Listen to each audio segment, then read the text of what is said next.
Hey everyone. There seems to be a lot of confusion circulating around a very specific question, so let's clear it up.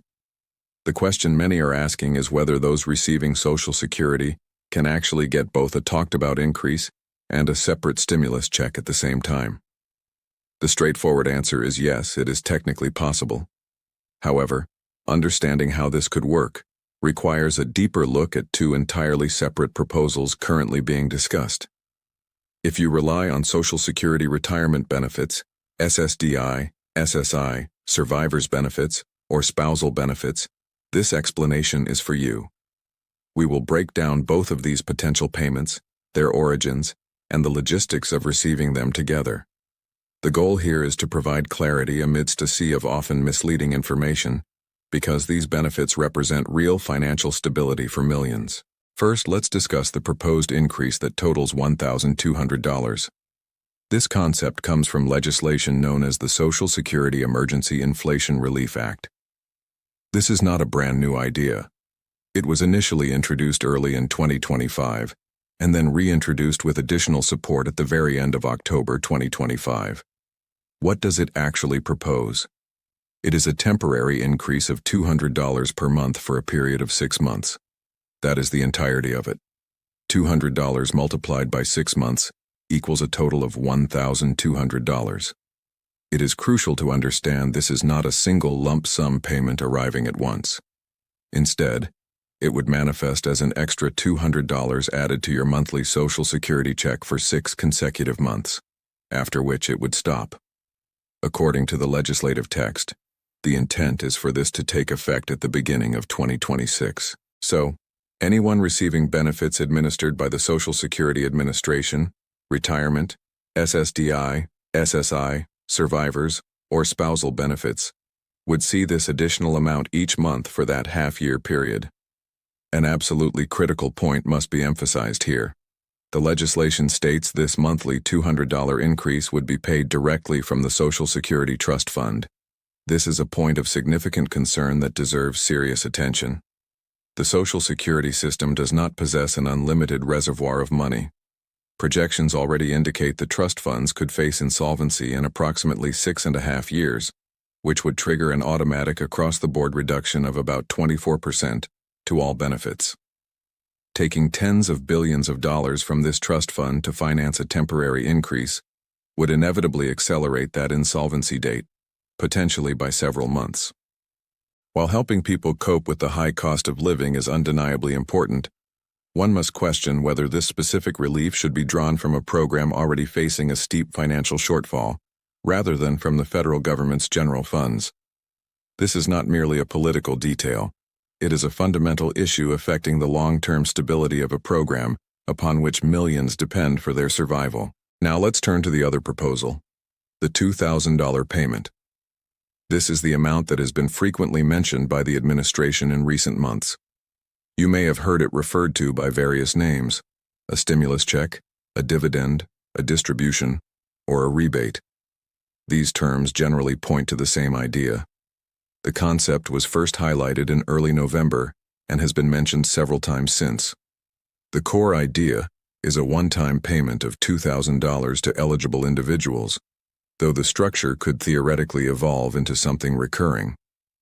What makes this proposal fundamentally different from the monthly increase is its intended funding source. This $2,000 payment would not come from Social Security.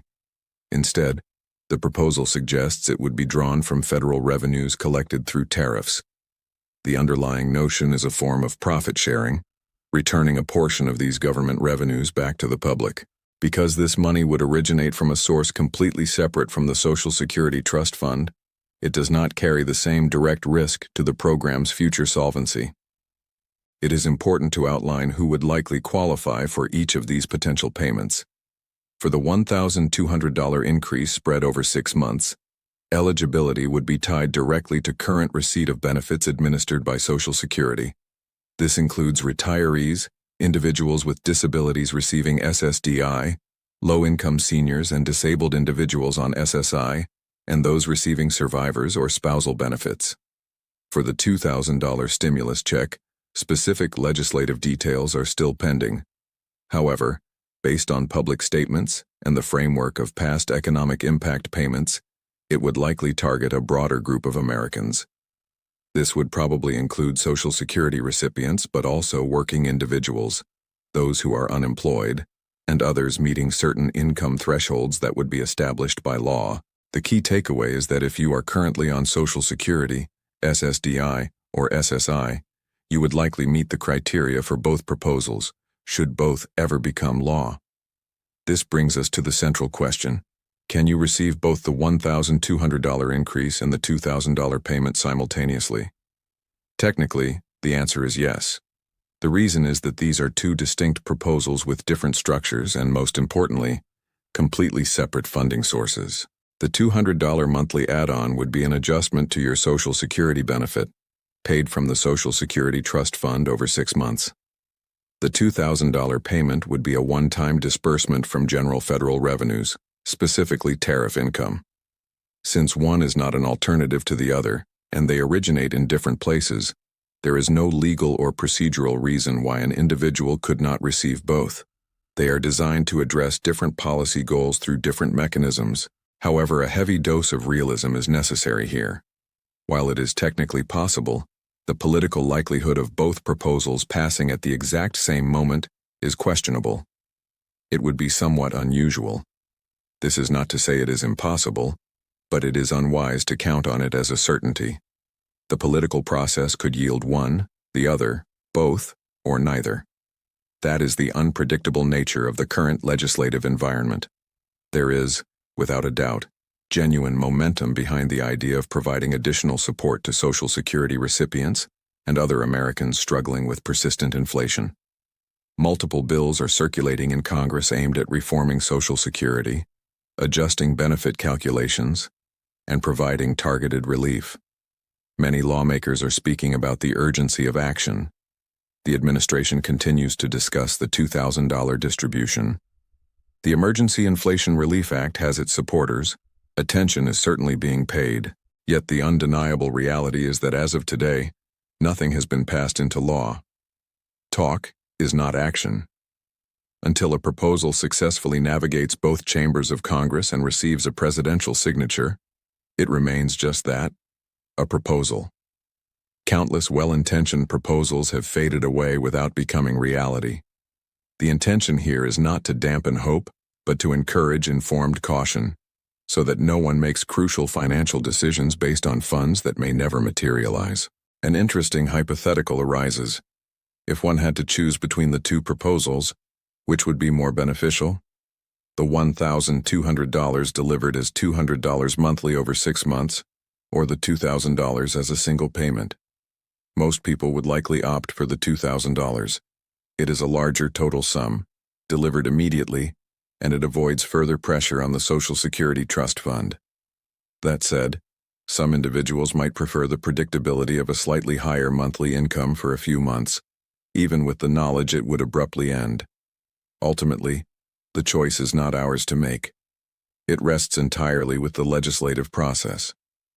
This discussion inevitably leads to a larger, more systemic issue: the necessary reform of Social Security itself. The term reform often triggers anxiety, as many immediately assume it means benefit cuts. That fear is understandable.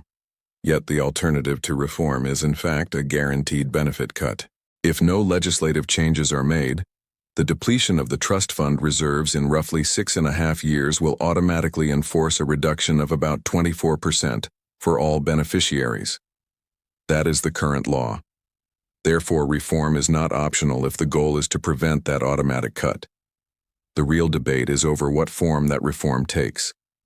There are numerous proposals, ranging from the concerning to the reasonable, but political consensus has remained elusive for years. The program's long-term health is a complex puzzle that requires a sustainable solution, not just temporary infusions that could worsen its underlying financial challenges. For now, the situation is one of watchful waiting. There is considerable discussion happening. The administration is talking, legislators are talking, but tangible action is what matters. Will that talk translate into passed legislation and delivered payments? That is what remains to be seen. It is vital to acknowledge the people at the heart of this discussion. If you are a senior trying to stretch a fixed income as prices rise, this matters deeply. If you are a parent relying on disability benefits to support a family, this is not abstract. If you are a veteran or a widow or widower managing on survivors' benefits, these potential payments represent real breathing room. Accurate, clear information is a tool for navigating this uncertainty. So, to reiterate the answer one final time, yes, technically, receiving both is possible due to separate funding and structures. But the most important thing to remember is that until a law is enacted, these are only proposals. Maintain cautious optimism. Rely on verified information from official sources as developments unfold. The commitment here is to continue providing clear, factual updates as the situation evolves, cutting through confusion to focus on what is real and what is possible for your financial well-being.